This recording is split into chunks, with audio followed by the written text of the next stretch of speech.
मेरे चाचा मुझे बचपन से ही बहुत पसंद थे और मैं अपने मम्मी पापा से भी ज़्यादा उनके बहुत करीब थी। आहिस्ता आहिस्ता मैं बड़ी होती गई और मेरी और मेरे चाचा की दोस्ती गहरी होती चली गई।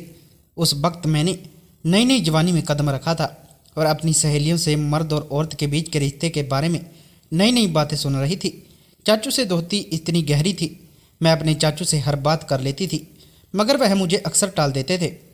मगर मुझे चाचू से बात करके बहुत ज़्यादा सुकून मिलता था। फिर एक रात मम्मी पापा नहीं थे तो चाचू के सर में बहुत दर्द हो रहा था। चाचू ने मुझे कहा, तन्वी चाय बनाकर मेरे कमरे में लेकर आओ। मैंने जल्दी से जल्दी चाय बनाई और चाचू के कमरे में चली गई। चाचू ने चाय साइड पर रखने को कहा। मैं चाय टेबल पर रखकर मुड़ने की लगी कि चाचू ने मुझे दबोच लिया और सारी रात मेरे साथ। मेरा नाम तन्वी है और मेरी उम्र 19 साल है। मैंने मैट्रिक कंप्लीट किया तो मुझे आगे पढ़ने का बहुत शौक था, लेकिन मेरे पापा मेरे आगे पढ़ाई के खिलाफ थे। मैंने मम्मी और चाचू से कहा कि मैं आगे पढ़ना चाहती हूँ तो आप दोनों प्लीज़ मेरी मदद करें और मेरे पापा को राज़ी करें।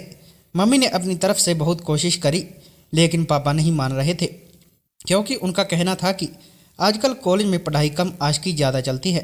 तभी मेरे चाचा ने पापा को समझाया और एक तरफ से मेरी गारंटी ली कि मैं ऐसा कुछ भी नहीं करूँगी और सिर्फ पढ़ाई करूँगी। तब जाकर पापा मेरे कॉलेज जाने के लिए मान गए और चाचू से कहा कि आज से तन्वी की जिम्मेदारी तुम्हारी है। अगर उसने कुछ उल्टा सीधा किया जिससे इस घर और ख़ानदान की इज्जत कोई दाग लगा तो तन्वी के साथ साथ तुम्हारी भी खैर नहीं। चाचा ने पापा से कहा कि भाई साहब आप फिक्र ना करें, मैं तन्वी के हर हरकत पर नज़र रखूँगा। मुझे उस वक्त पता नहीं था कि चाचा के दिल में क्या है और वह मेरी इतनी तरफदारी क्यों कर रहे हैं, लेकिन मज़े की बात तो यह हुई कि मैंने कभी सोचा नहीं था कि मेरी चाचू से दोस्ती इतनी आगे चली जाएगी।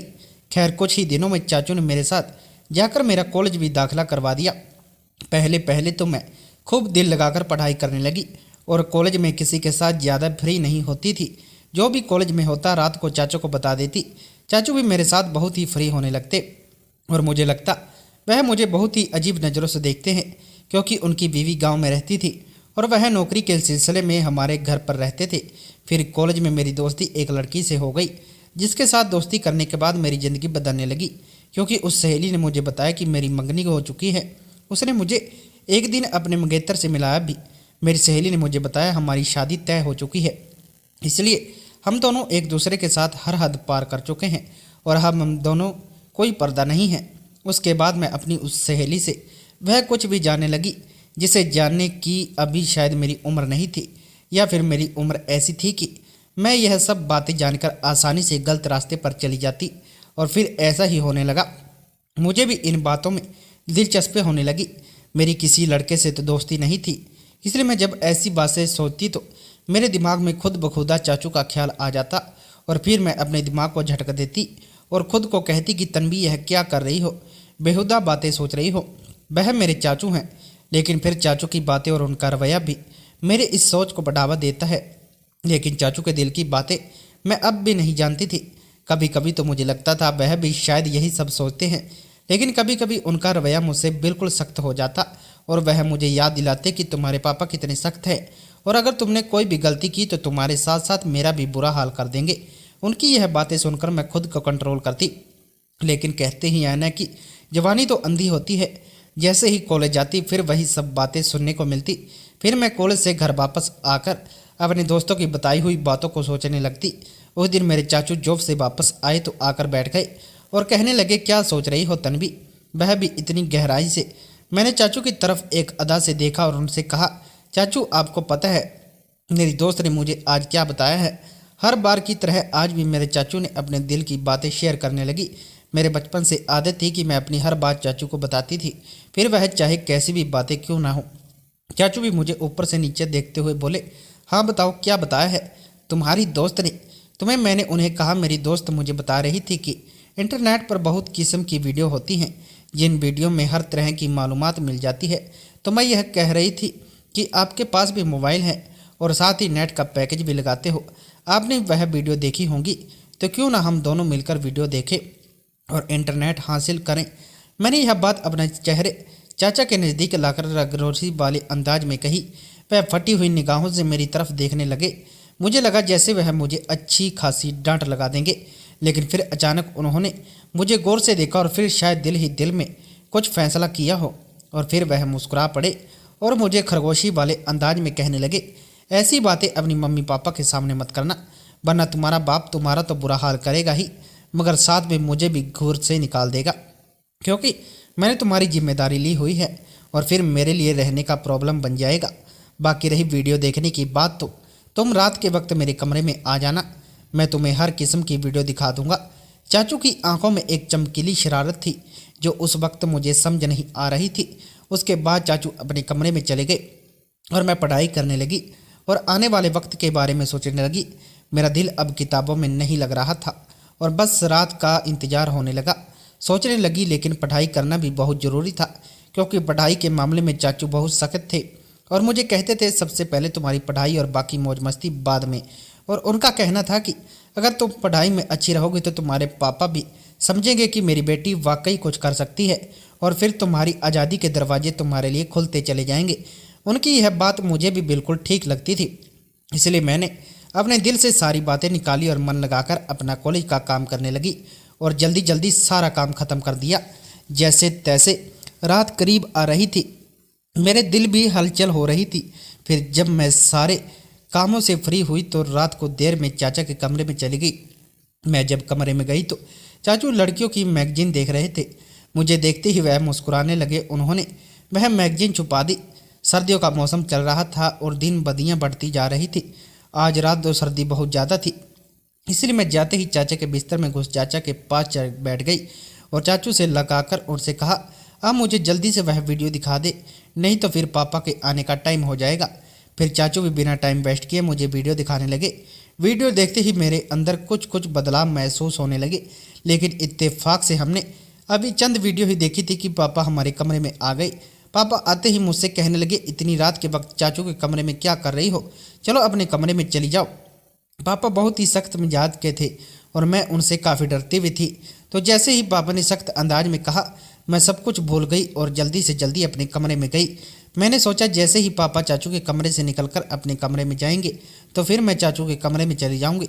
लेकिन उस रात पापा को चाचू से शायद कोई ज़रूरी काम था, इसलिए पापा काफ़ी टाइम उनके कमरे में बैठे रहे। इंतजार करते करते मुझे पता नहीं चला कब नींद आ गई और पता नहीं कब पापा चाचू के कमरे से बाहर निकले थे। दूसरे दिन कॉलेज से लौटने के बाद से बेसब्री से रात का इंतजार करने लगी, क्योंकि मैंने कुछ वीडियो देख ली थी। खैर जैसे तैसे करके मैंने वक्त काटा और जब टाइम हुआ तो चाचू के कमरे में वीडियो देखने के लिए चली गई। मगर यह क्या, चाचू ने कहा, अभी मैं अपने ऑफिस का ज़रूरी काम कर रहा हूँ, ऐसा करो तुम थोड़ी देर बाद मेरे कमरे में आना, मैं तुमको वीडियो दिखा दूंगा।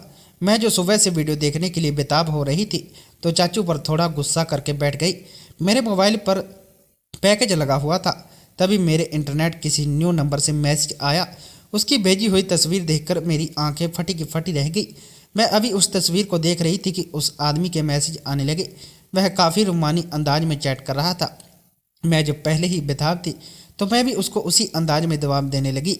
फिर मुझे ख्याल आया कि यह बात मुझे चाचू को बतानी चाहिए। मैं फ़ौरन चाचू के कमरे में आई, लेकिन उनके कमरे का दरवाज़ा बंद था। तब मैं अपने कमरे में वापस गई और उस अनजान लड़के से वैसे ही बातें करने लगी।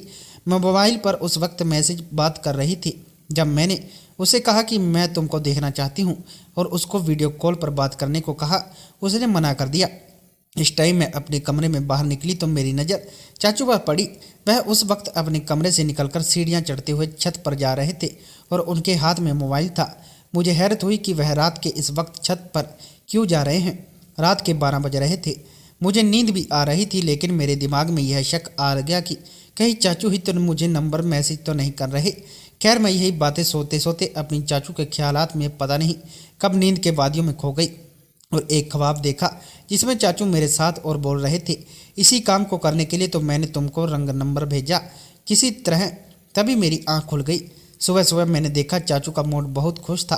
वह मेरे साथ बहुत हंसकर बातें कर रहे थे। इससे पहले मैं अपनी कॉलेज पैदल ही जाया करती थी, लेकिन उस दिन चाचू ने कहा, आज मैं तुम्हें अपनी बाइक पर कॉलेज के लिए तुम्हें छोड़ दूंगा। मैं भी उनके साथ चल पड़ी। जैसे ही कॉलेज ख़त्म हुआ और गेट बाहर निकली तो चाचू मेरा पहले से ही इंतज़ार कर रहे थे। मैं आज बहुत उदास थी क्योंकि मेरी दोस्त मुझसे नाराज़ थी, क्योंकि हम दोनों के दरमियान लड़ाई हो गई थी। चाचा ने रास्ते में मुझे उदासी की वजह पूछी तो मैंने बताया कि मेरी सहेली से लड़ाई हो गई है और मेरा मूड बहुत ख़राब है। तो चाचा ने कहा चलो तुम्हारा मूड ठीक करते हैं, और चाचा ने बाइक एक बिरयानी की शॉप पर रोक दी। उन्हें पता था कि मुझे बिरयानी बहुत पसंद है। फिर हम दोनों ने वहाँ पर बिरयानी खाई और कोल्ड ड्रिंक भी पी ली। वहाँ भी मुझे हंसी मजाक कर रहे थे। उसके बाद मैं चाचा के साथ घर वापस आई। उस दिन मम्मी पापा कहीं पर मौजूद ना थे, तो चाचू मुझसे पूछने लगे कि तुमने मुझे दोबारा वह वीडियो दिखाने को नहीं कहा। तो मैंने उन्हें बताया कि मैंने तो पहले से ही देख ली। चाचू एकदम से चौंक कर मेरी तरफ देखने लगे और बोले कैसे देखी है, तुम्हारे पास तो सिर्फ पैकेज होता है। उन्होंने सख्त अंदाज में पूछा था। मैंने उन्हें बताया कि मेरा एक नया दोस्त बना है, उसने भेजी थी। मैं रात को आपको बताने के लिए आई थी मगर आप सो रहे थे। जब चाचू ने यह सुना तो वह गहरी सोच में डूब गए।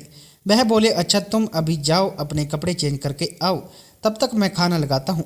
भाई और भाभी किसी के कार्यक्रम के लिए हमारे गांव गए हैं, वह लोग कल ही वापस आ जाएंगे। चाचू ने जब मुझे बताया तो मैं कपड़े चेंज करने अपने कमरे में चली गई। जब मैं वापस लॉन्च में आई तो देखा कि चाचू मेरे मोबाइल पर कुछ तलाश कर रहे थे। मुझे अपनी तरफ बढ़ता देखकर चाचा ने मेरा मोबाइल मेज पर रख दिया और फिर हम दोनों ने एक साथ मिलकर खाना खाया। मैं खाना खाने के वक्त चाचू की तरफ देखती तो मुझे लगता कि चाचू मुझे अजीब निगाहों से देख रहे हैं। मुझे ऐसा लग रहा था कि वह मुझसे कुछ कहने की कोशिश कर रहे हैं मगर कह नहीं पा रहे। मैं दिल ही दिल में सोचने लगी चाचू कह भी दो, मैं आपको बुरा नहीं कहूँगी। फिर मेरी नज़र चाचू के चेहरे से हटकर अपनी मोबाइल पर पड़ी, क्योंकि मैं आज भी उस अनजान लड़की के मैसेज का इंतजार कर रही थी। आज उसने अभी तक मुझे मैसेज नहीं किया था और चाचू भी फिलहाल कुछ कहने जा रहे थे। तभी मैंने मोबाइल उठा लिया और खुद ही उस नंबर पर मैसेज करने लगी, मगर मेरे चाचू ने मेरे हाथ से मोबाइल छीन लिया। मुझे लगा शायद उन्हें जलन हो रही है। तभी चाचू बोले तन्वी खाना खाते वक्त मोबाइल इस्तेमाल करना बिल्कुल भी अच्छी बात नहीं है, इसलिए फ़िलहाल मोबाइल मुझे दे दो। उन्होंने कहते हुए मेरा मोबाइल अपने पास रख लिया। मैंने जल्दी जल्दी खाना ख़त्म किया और चाचू से कहा अब तो मेरा मोबाइल मुझे वापस कर दे। तब उन्होंने कहा दूंगा मगर बाद में, अभी तुम ऐसा करो कि बर्तन समेटकर मेरे कमरे में आ जाओ। मैं खुश हो गई, शायद जलन में आकर आज चाचा मेरी ख्वाहिश जरूर पूरी कर देंगे। मैंने ऐसा ही किया था। जल्दी जल्दी बर्तन समेटे, फिर कॉलेज का काम भी ख़त्म किया और रात के 9 बज रहे थे। जब मैं चाचा के कमरे में आई उनसे कहने लगी अब तो मुझे मोबाइल दे दो, मुझे उस दोस्त से बात करनी है। चाचू ने कहा मेरे सर में बहुत दर्द हो रहा है, जाओ पहले मेरे लिए अच्छी सी चाय बना कर लाओ। मैं चाय बनाने चली गई। कुछ देर बाद मैं चाय बनाकर कमरे में आई और चाय टेबल पर रख दी और मुड़कर जाने ही लगी तब चाचू ने मुझे बाजू से पकड़ लिया और बोले आज रात तुम मेरे कमरे में ही रुक जाओ। मैं खामोश निगाहों से उनकी जानिब देखने लगी, क्योंकि आज रात मुझे उस लड़के से वीडियो कॉल पर बात करनी थी और तभी वह मुझे हकीकत में मिलने वाला था। मैंने जानबूझकर चाचू को वापस जाने के लिए यह बात कह दी कि मैं अपने कमरे में जाऊंगी और अपने बाजू उनसे छुड़ाकर कमरे से बाहर जाने लगी, मगर चाचू ने मुझे जाने से रोक दिया और बोले मैंने जो कहा इतना ही करो। उन्होंने सख्त लहजे में कहा था और मुझे अपने बेड पर लिटा दिया। मैं भी डर के मारे लेट गई। फिर सारी रात चाचा ने मेरे साथ जो सलूक किया वह मैं कभी सोच भी नहीं सकती थी। वह काफ़ी देर तो मेरा मोबाइल इस्तेमाल करते रहे और मुझे सोने भी नहीं दिया।